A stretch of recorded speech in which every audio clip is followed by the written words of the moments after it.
ఖరీఫ్ పంటల్లో అధిక దిగుబడులు సాధించాలంటే వేసవి దుక్కులు తప్పనిసరి. చాలా మంది రైతులు తొలకరి వర్షాలకు వ్యవసాయ భూములను దున్నుతుంటారు. అలా చేయటం వల్ల భూమిలో నీరు ఇంకిపోకుండా బయటకు వెళ్తుంది. ముందుగానే వేసవి దుక్కులు వేస్తే భూమి కోతకు గురి కాకుండా ఉంటుంది.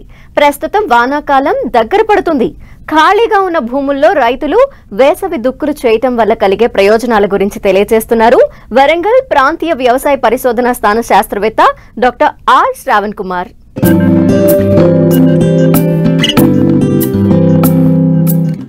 సాధారణంగా రైతులు యాసంగి పంటలు పూర్తి కాగానే భూములను ఖాళీగా వదిలేస్తారు. దీంతో కలుపు పేరుకుపోవడంతో పాటు భూమికి సత్తువ లేకుండా చేస్తాయి. ఫలితంగా భూసారం కోల్పోవడమే కాకుండా భూమి లోపలి పొరల నుంచి నీరు ఆవిరైపోయే ప్రమాదముంది. మరికొద్ది రోజుల్లో తొలకరి వర్షాలు పడే అవకాశముంది. కావున వేసవి దుక్కులకు సమయం కూడా తక్కువగా ఉంది. వేసవి దుక్కుల వల్ల భూమి పై పొరలు కిందికి, కింది పొరలు పైకి తిరగబడి నేల సారవంతంగా మారుతుంది. ఇలా భూమిలో తేమ శాతం పెరిగి భూసారం అభివృద్ధి చెంది పురుగులు, తెగుళ్లు, కలుపు మొక్కల నివారణకు ప్రయోజనాలు సమకూరుతాయి. అలాగే వేసవి దుక్కులు దున్నే ముందు చెరువు మట్టి, పశువుల వ్యర్థాలను వేయడం ద్వారా భూమి గుల్లగా మారుతుంది. దీంతో ఖరీఫ్ సాగు అనుకూలంగా ఉంటుందని తెలియజేస్తున్నారు వరంగల్ ప్రాంతీయ వ్యవసాయ పరిశోధనా స్థానం శాస్త్రవేత్త డాక్టర్ ఆర్ శ్రావణ్ కుమార్. వేసవిలో మనకి యాసంగి పంట తీసివేసిన తర్వాత కానీ కోతల తర్వాత, లేక వేసవి పంట కోతల తర్వాత పడిన కొద్దిపాటి వర్షాల తర్వాత చేసే దుక్కులను కానీ, లోతు దుక్కులను కానీ, లోతుగా దున్నడాన్ని కానీ మనము వేసవి దుక్కులని పిలవడం జరుగుతుంది. వీటి ప్రయోజనాలు మనం గమనించినట్టయితే ముఖ్యంగా భూమి యొక్క నీటి నిల్వ సామర్థ్యం పెరుగుతుంది. అట్లాగే కలుపు నివారణ మనం చేయవచ్చు. అట్లాగే సస్యరక్షణలో కూడా ఈ యొక్క వేసవి లోతు దుక్కులు అనేది, వేసవి దుక్కులు అనేది మనకి ఉపయోగపడతాయి. ముఖ్యంగా ఈ యొక్క వేసవి దుక్కులు చేసే ముందు మనకు పొలంలో పశువుల ఎరువు కానీ, లేదా కంపోస్ట్ కానీ, లేనట్లయితే చెరువు మట్టిని కానీ వేసుకొని తర్వాత దున్నుకోవాలి. ముఖ్యంగా వీటిలలో పశువుల ఎరువు, ముఖ్యంగా పశువుల ఎరువు డైరెక్ట్గా కానీ, లేకపోతే మేకల మందని కానీ, లేకపోతే గొర్రెల మంద కానీ మనం అక్కడ పొలంలో వదిలేసి వాటిని అవి విసర్జించిన విసర్జక పదార్థాలు కానీ, మూత్రము లాంటివి భూమి లోపలికి వెళ్ళి నేలని సారవంతం చేస్తాయి. అట్లాగే చెరువు మట్టి అనేది చాలా సారవంతమైనది.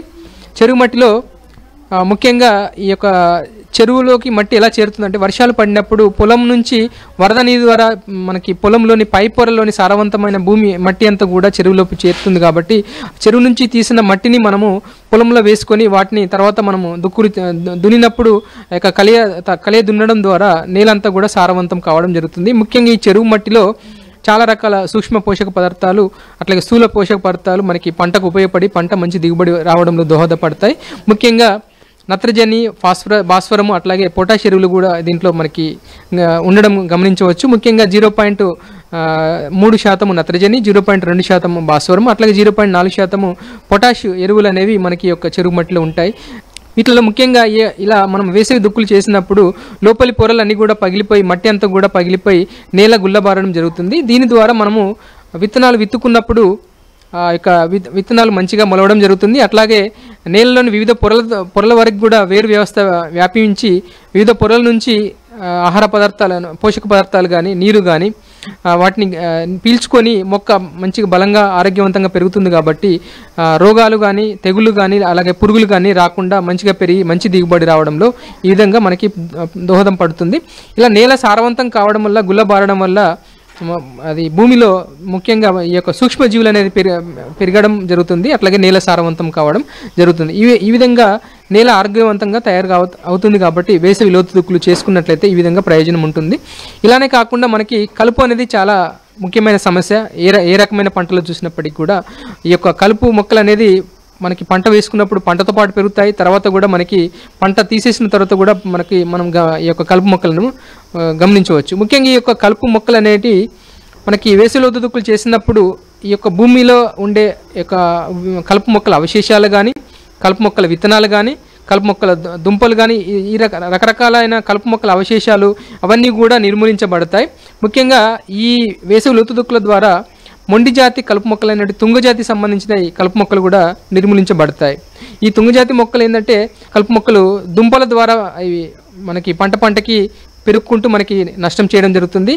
ఈ దుంపజాతి కలుపు మొక్కలు అనేవి మనము పై పాటుగా ఏ రకంగా మనం రసాయనిక మందులు పిచికారి చేసినప్పటికీ కొంతవరకు మనకి నాశనమైనట్లుగా కనిపించినప్పటికీ, కలుపు లేనట్లుగా కనిపించినప్పటికీ మన పంట మళ్ళీ వేసినప్పుడు మళ్ళీ రావడం జరుగుతుంది. ఇలాంటి దుంపజాతి సంబంధించిన కలుపు మొక్కల నివారణకి ఈ యొక్క లోతు దుక్కులు అనేది మనకి చాలా ఉపయోగపడతాయి. కొన్ని రకాల పురుగుల లార్వాలు, కొన్ని రకాల పురుగులలో ఈ యొక్క ప్యూప దశలు అనేటివి భూమిలో అవి ఒక దశను గడుపుతాయి.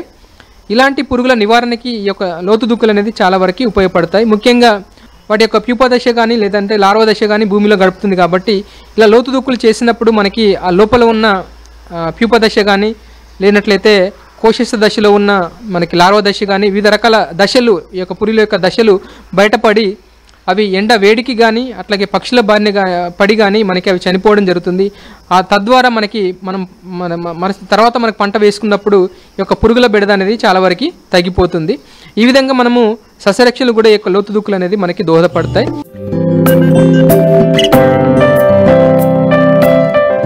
ఖరీఫ్లో తీగజాతి కూరగాయలైన సొర, బీరకు మంచి డిమాండ్ ఉంటుంది. వీటిని సాగు చేస్తే మంచి ఆదాయం పొందవచ్చు. అందుకే సొరను పందిళ్లకు పాకించి ఖరీఫ్ పంటగా జూన్, జూలై నెలల్లో దఫదఫాలుగా సాగు చేస్తూ ఉంటారు. విత్తన 50 రోజుల నుండే కాయలు అందివస్తాయి. సొర సాగులో సమస్యలు కూడా తక్కువే. అయితే కాయలు మంచి సైజ్, ఆకర్షణీయంగా ఉండే విధంగా దిగుబడి రావాలంటే రకాల ఎంపిక, యాజమాన్య పద్ధతులు కీలకం. మరి ఖరీఫ్ సొర సాగులో ఎలాంటి మెళకువలు పాటించాలో ఇప్పుడు చూద్దాం.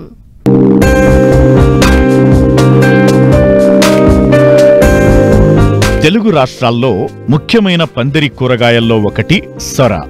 ఇది తీగజాతి వార్షిక పంట. సొర తీగలను నేలపై పందిరి మీద ప్రాకించి పండించవచ్చు. ఈ పంట బెట్టను బాగా తట్టుకుంటుంది. సొరకాయను కూరగాయగా స్వీటు తయారీలోనూ వాడుతారు. దాదాపు 6 నుండి 7,000 ఎకరాల్లో సాగవుతుంది. సరాసరి ఎకరాకు దిగుబడి 14 టన్నులు వస్తుంది. అయితే ఈ పంట సాగుకు తేమతో కూడిన పొడి వాతావరణం అనుకూలం. ఉష్ణోగ్రత 25 నుండి 30 డిగ్రీల సెంటీగ్రేడ్స్ ఉన్నట్లయితే పెరుగుదల బాగా ఉండి పూత, పిందె బాగా పడుతుంది. పూత, పిందె సమయంలో అధిక వర్షపాతం ఉన్నట్లయితే మంచి దిగుబడులు వస్తాయి. ఈ పంటను వివిధ రకాలైన నేలల్లో పండించవచ్చు. ఉదజని సూచిక 6 నుండి 7 మధ్య ఉన్నట్లయితే ఈ పంట సాగుకు చాలా అనుకూలం. అయితే ఇందులో రకాల ఎంపిక కీలకం. చీడపీడలను తట్టుకుని అధిక దిగుబడినిచ్చే హైబ్రిడ్ రకాలను దేశంలోని పలు ఉద్యాన పరిశోధనా స్థానాలు రూపొందించాయి. అందులో మేలైన రకాలు Pusa summer prolific long, Pusa summer prolific round, Pusa Meghdoot, Pusa Manjari, Pusa Naveen, Arka Bahar, Samrat, Pusa Sandesh ఉన్నాయి. ఇవే కాక పలు ప్రైవేట్ హైబ్రిడ్ రకాలు మార్కెట్లో లభిస్తున్నాయి. కాలానుగుణంగా వీటిని వేసుకుంటే మంచిది.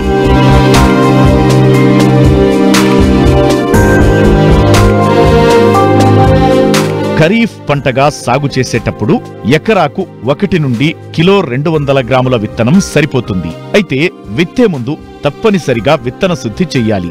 ఇందుకోసం కిలో విత్తనానికి 5 గ్రాముల ఇమిడాక్లోప్రిడ్ మందును బాగా పట్టించి ఆ తరువాత ట్రైకోడెర్మా విరిడి 5 గ్రాములు కిలో విత్తనానికి పట్టించి విత్తుకోవాలి.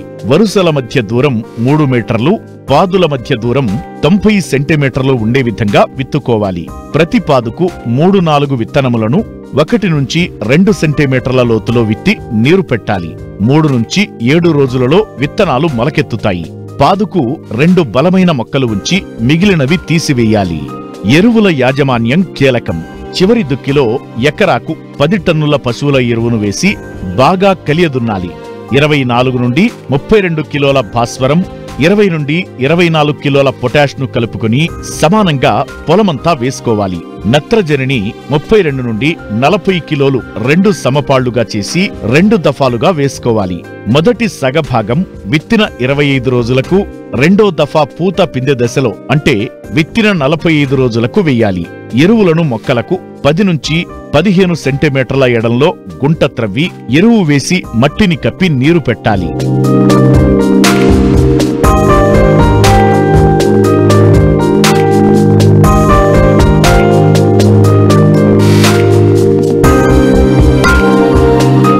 సొరతోటల్లో ఎప్పటికప్పుడు కలుపు మొక్కలను తీసివేయాలి. మొక్కలు బలంగా పెరగడానికి 1 నుండి 2 సార్లు తేలికగా మట్టిని పాదు చుట్టూ గుల్ల చేయాలి.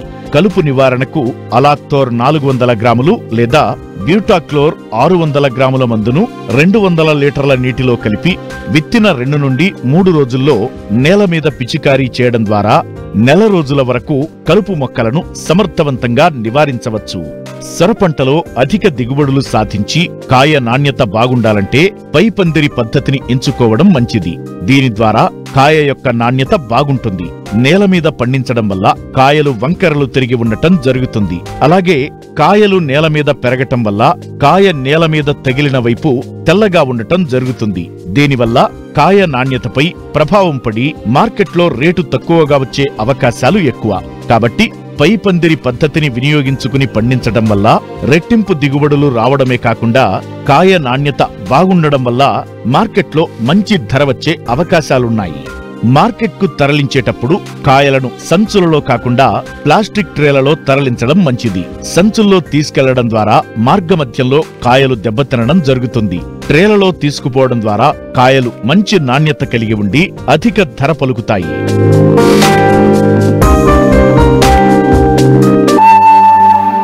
ప్రస్తుత వాతావరణ పరిస్థితుల్లో అన్ని రకాల పంటలకు చీడపీడల సమస్య అధికం అవుతూ ఉండటంతో తెగుళ్లను, పురుగులను నియంత్రించడానికి ఎక్కువ ఖర్చు చేయాల్సి వస్తోంది. రైతులు నాణ్యమైన విత్తనాలను సేకరించినప్పటికీ విత్తడానికి ముందే విత్తన శుద్ధి చేయటం ద్వారా విత్తనం, నేల ద్వారా వ్యాప్తి చెందే తెగుళ్లు, పురుగులను తక్కువ ఖర్చుతో సమర్థవంతంగా నిరోధించవచ్చని తెలియజేస్తున్నారు శాస్త్రవేత్తలు.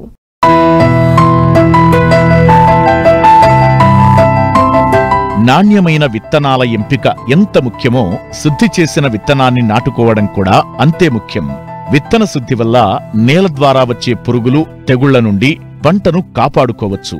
కాబట్టి కనిపించని శిలీంధ్రాల బారి నుంచి విత్తనాలను రక్షించుకోవాలంటే విత్తన శుద్ధి ఆవశ్యకత ఎంతో ఉంది.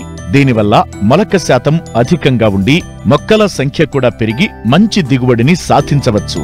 విత్తన శుద్ధి విత్తనానికి రక్షణ కవచంలా పనిచేయడంతో పాటు మొక్క ఆరోగ్యంగా పెరిగి తొలి దశలో పురుగులు, తెగుళ్లను అరికట్టి తరువాత దశలో పిచికారీ మందులు, కూలీలపై పెట్టే ఖర్చును తగ్గించుకోవడానికి తోడ్పడుతుంది. కాబట్టి రైతులు తప్పకుండా విత్తన శుద్ధి చేసుకోవాలని సూచిస్తున్నారు మంచిర్యాల జిల్లా బెల్లంపల్లి కృషి విజ్ఞాన కేంద్రం శాస్త్రవేత్త నాగరాజు. ముఖ్యంగా మన తెలంగాణ రాష్ట్రంలో వానాకాలం సమీపిస్తున్న ఈ సమయంలో రైతులు మొన్న కురిసినటువంటి వర్షాలకు దుక్కులు సిద్ధం చేసుకుని విత్తనాలు వేసుకోవడానికి రెడీగా ఉన్నారు. ముఖ్యంగా చూసుకున్నట్లయితే మన తెలంగాణ రాష్ట్రంలో వానాకాలంలో పత్తి, వరి, కంది, పెసర, మినుము, జొన్న, మొక్కజొన్న వంటి పంటల్ని ప్రధాన పంటలుగా సాగు చేస్తున్నారు. ఏ పంటకైనా కూడా చూసుకున్నట్లయితే మనకు విత్తనం వేసుకున్నప్పటి నుంచి పంట కోసేంత వరకు సరైన యాజమాన్య పద్ధతులు సరైన సమయంలో తీసుకుంటేనే మనకు అధిక దిగుబడులు అనేటివి సాధించేటువంటి అవకాశం ఉంది. కాబట్టి ముందుగా చూసుకున్నట్లయితే మన సాగు చేసే పనుల్లో ముఖ్యమైనది విత్తన శుద్ధి. ఈ విత్తన శుద్ధి ఎలాంటి పాత్ర పోషిస్తుందంటే ముఖ్యంగా మనం విత్తుకున్న తర్వాత భూమి ద్వారా లేదంటే మనం ఎంచుకున్నటువంటి విత్తనం ద్వారా కూడా ఈ శిలీంధ్రాలు వ్యాపించి మనకు దిగుబడులు తగ్గి అంటే మొలక శాతం రాకుండా చేసేటువంటి అవకాశం ఉంటుంది. అలాగే పంట తొలి దశలో ఆశించేటువంటి రసం పీల్చే పురుగులు మొక్కను ఎదగనీయకుండా చేసి దిగుబడులు అనేటివి గణనీయంగా తగ్గించేటువంటి అవకాశం ఉంటుంది. కాబట్టి విత్తన శుద్ధి అనేది మనకు పంట పెరుగుదలలో చాలా ప్రధానమైన పాత్ర పోషిస్తుంది. ఈ వానాకాలంలో సాగు చేసేటువంటి ప్రధానమైన పంట వరి. వరిలో చూసుకున్నట్లయితే 2 రకాలుగా విత్తన శుద్ధి అనేది మనం చేయడం జరుగుతుంది. మెట్ట వరి కనుక సాగు చేసేటువంటి పరిస్థితుల్లో 1 కిలో విత్తనానికి ఒక 3 గ్రాముల కార్బనిజం మందును కలుపుకొని మనం విత్తన శుద్ధి చేసుకోవాల్సి ఉంటుంది. అలాగే నాటు వేసే పద్ధతిలో లేదంటే దంప పద్ధతిలో కనుక మనం విత్తనం వేసుకోవాలనుకుంటే దానికి 1 లీటర్ నీటికి 1 గ్రాము కార్బనిజం కలుపుకొని దాంట్లో విత్తనాన్ని ఒక 24 గంటలు నానబెట్టి తర్వాత మండగట్టి దాన్ని ఉక్కుబగిలిన తర్వాత మనం విత్తనం వేసుకోవాల్సి ఉంటుంది. అలాగే జొన్న, మొక్కజొన్న వంటి పంటలు తీసుకున్నట్లయితే మనకు 1 కిలో విత్తనానికి ఒక 3 గ్రాముల క్యాప్టాన్ లేదా మ్యాంకోజెబ్ మందుని కలుపుకొని మనం విత్తన శుద్ధి చేసుకున్నట్లయితే ఈ యొక్క విత్తనం ద్వారా వ్యాపించేటువంటి శిలీంధ్రాలు మొక్కను ఆశించకుండా ఉండి మంచి దిగుబడులు సాధించేటువంటి అవకాశం ఉంటుంది. దీని తర్వాత మనం తొలి దశలో ఆశించేటువంటి రసం పీల్చే పురుగుల నివారణకి ఈ మొక్కజొన్న, జొన్న పంటల్లో ముఖ్యంగా 1 కిలో విత్తనానికి ఒక 3 గ్రాముల థయామిథాక్సమ్ లేదా 12 మిల్లీలీటర్ల ఇమిడాక్లోప్రిడ్ అనేటువంటి మందులతో కనుక విత్తన శుద్ధి చేసుకున్నట్లయితే ఈ తొలి దశలో ఆశించేటువంటి రసం పీల్చే పురుగుల నుంచి కూడా మనం పంటను రక్షించుకునేటువంటి అవకాశం ఉంటుంది. అలాగే కత్తెర పురుగు నివారణకు మనం 1 కిలో విత్తనానికి ఒక 4 మిల్లీలీటర్ల ఇమిడాక్లోప్రిడ్ 600 FS అనేటువంటి మందుతో కనుక మనం విత్తన శుద్ధి చేసుకున్నట్లయితే ఈ తొలి దశలో ఆశించేటువంటి కత్తెర పురుగు లార్వాల్ని మనం సమర్థవంతంగా నివారించుకోవచ్చు. అలాగే కంది పంటను చూసుకున్నట్లయితే మనకు ఈ క్యాప్టన్ లేదా మ్యాంకోజెబ్ అనే మందును 1 కిలో విత్తనానికి 3 గ్రాముల చొప్పున కలుపుకొని విత్తన శుద్ధి చేసుకోవాల్సి ఉంటుంది. అలాగే ఈ అపరాల పంటల్లో చూసుకున్నట్లయితే మనం ఈ రైజోబియం కల్చర్ అంటే 1 ఎకరానికి సరిపడే విత్తనానికి ఒక 200 నుంచి 400 గ్రాముల రైజోబియం కల్చర్ని కూడా మనం పట్టించి విత్తన శుద్ధి చేసుకున్నట్లయితే మొక్క పెరుగుదలలో నత్రజనిని స్థిరీకరించడానికి మొక్కకు ఉపయోగపడుతుంది. దీని తర్వాత మనం ట్రైకోడర్మా విరిడి అనేటువంటి జీవ శిలీంద్ర నాశిని కనుక మనం 1 కిలో విత్తనానికి 10 గ్రాముల చొప్పున విత్తన శుద్ధి చేసుకున్నట్లయితే మనకు ఈ పంట పెరుగుదలలో ఆశించేటువంటి వేరుకుళ్ళు తెగులు వంటి తెగుళ్ళు ఆశించకుండా మొక్కకు రక్షణ కల్పించేటువంటి అవకాశం ఉంటుంది. అలాగే మనం ఏ పంట తీసుకున్నా కూడా ముఖ్యంగా పత్తి తీసుకున్నట్లయితే అవన్నీ కూడా సంకర జాతి రకాలు కాబట్టి కంపెనీ వాళ్ళే విత్తన శుద్ధి చేసి ఇచ్చేటువంటి అవకాశం ఉంటుంది. కాబట్టి మనం ఎంచుకునే నాణ్యమైన విత్తనాన్ని బట్టే మన దిగుబడులు ఆధారపడి ఉంటాయి. కాబట్టి రైతు సోదరులందరూ కూడా నాణ్యమైన విత్తనాన్ని ఎంచుకోవడంతో పాటు ఈ విత్తన శుద్ధి అనేటువంటి పద్ధతిని కూడా పాటిస్తే మంచి దిగుబడులతో పాటు అధిక ఆదాయాన్ని పొందేటువంటి అవకాశం ఉంటుంది. కాబట్టి రైతు సోదరులు ఈ పద్ధతి పాటిస్తారని ఆశిస్తున్నాను. విత్తన శుద్ధి చేసేటప్పుడు ముందుగా కీటకనాశిని మందులతో శుద్ధి చేసిన తరువాత నీడలో ఆరబెట్టాలి. శిలీంధ్రనాశిని మందులతో శుద్ధి చేసి చివరిగా జీవరసాయన మందులు లేదా జీవన ఎరువులతో విత్తన శుద్ధి చేసుకుని నీడలో ఆరబెట్టి విత్తుకోవాలి. తెగుళ్లు సోకాక పంటపై మందులు పిచికారీ చేసే కంటే ముందే విత్తన శుద్ధి చేయడం సులువైన పని. దీనివల్ల కూలీ ఖర్చు, శ్రమ, వాతావరణ కాలుష్యం తగ్గుతాయి.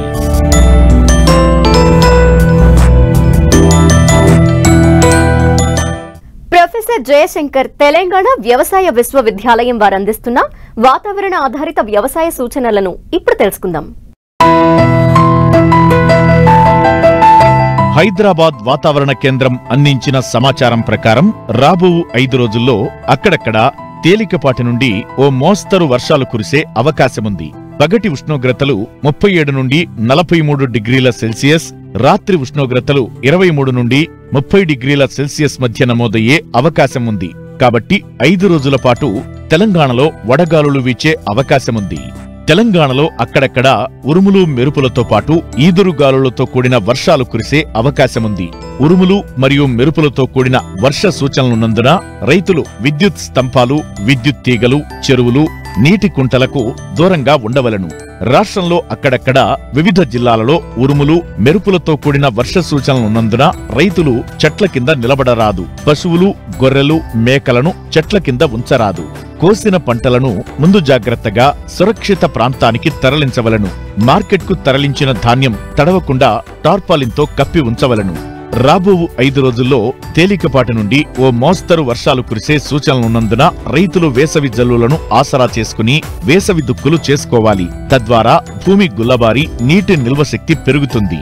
పండ్ల తోటల్లో వేసవి కాలంలో గుంటలు తీసి ఎండకు ఎండనివ్వాలి. దీనివలన నేలలో ఉన్న పురుగులు, వాటి గుడ్లు, తెగుళ్లను కలిగించే శిలీంధ్రాలు నశిస్తాయి. ఆ తరువాత పండ్ల మొక్కలు నాటుకోవడం మంచిది. మట్టి నమూనాలను సేకరించి నేలలోని పోషక విలువల సమాచారం కొరకు మట్టి నమూనాలను పరీక్ష చేయించుకోవాలి. నీటి వసతి గల ప్రాంతాలలో పచ్చిమేత కొరకు పశుగ్రాస పంటలుగా జొన్న, మొక్కజొన్న పంటలను వేసుకోవచ్చు. తక్కువ నీటి వసతి గల ప్రాంతాలలో పశుగ్రాస పంటలుగా సజ్జ, బొబ్బర్ల పంటలను వేసుకోవచ్చు. వేసవి జల్లులను ఉపయోగించుకుని రైతులు పచ్చిరొట్ట పైర్లను వేసుకోవాలి. ప్రస్తుత వాతావరణ పరిస్థితుల్లో అక్కడక్కడ పండు ఈగ గమనించడమైనది. నివారణకు పండు ఈగ ఎరలను తయారు చేసుకోవాలి. ఇందుకోసం 2 మిల్లీలీటర్ల మలాథియూన్ ప్లస్ 2 మిల్లీలీటర్లు మిథైల్ యూజినాల్ మందును లీటరు నీటికి కలిపి ఇలా ఒక్కో ప్లాస్టిక్ కంటైనర్లో 200 మిల్లీలీటర్లు ఉంచి చెట్టు కొమ్మలకు వేలాడదీయాలి. కోళ్లు పొడి, వేడి వాతావరణాన్ని తట్టుకొనుటకు షెడ్లలో ఫ్యాన్లను, ఫాగర్స్ ను అమర్చి షెడ్లను వరిగడ్డితో కప్పి స్ప్రింక్లర్లను అమర్చాలి. కోళ్లు ఎక్కువ మోతాదులో తినుటకు అనుగుణంగా మెత్తటి దాణాను పెట్టి త్రాగుటకు చల్లని నీటిని అందుబాటులో ఉంచాలి. ఉష్ణోగ్రతలు క్రమంగా పెరుగుతున్న నేపథ్యంలో పశువులు, గొర్రెలు, మేకలను నీడలో ఉంచవలను. తగు విధంగా నీరు, మేతను అందించినట్లయితే పశువుల్లో అధిక ఉష్ణోగ్రతల వలన కలిగే ఒత్తిడి తగ్గుతుంది. పొడి మరియు అధిక ఉష్ణోగ్రతల వలన పాలల్లో వెన్న శాతం తగ్గకుండా ఉండుటకు పాలిచ్చు ఆవులు, గేదెలకు పూత దశలో ఉన్న పశుగ్రాసాలను మేతగా వేయవలను.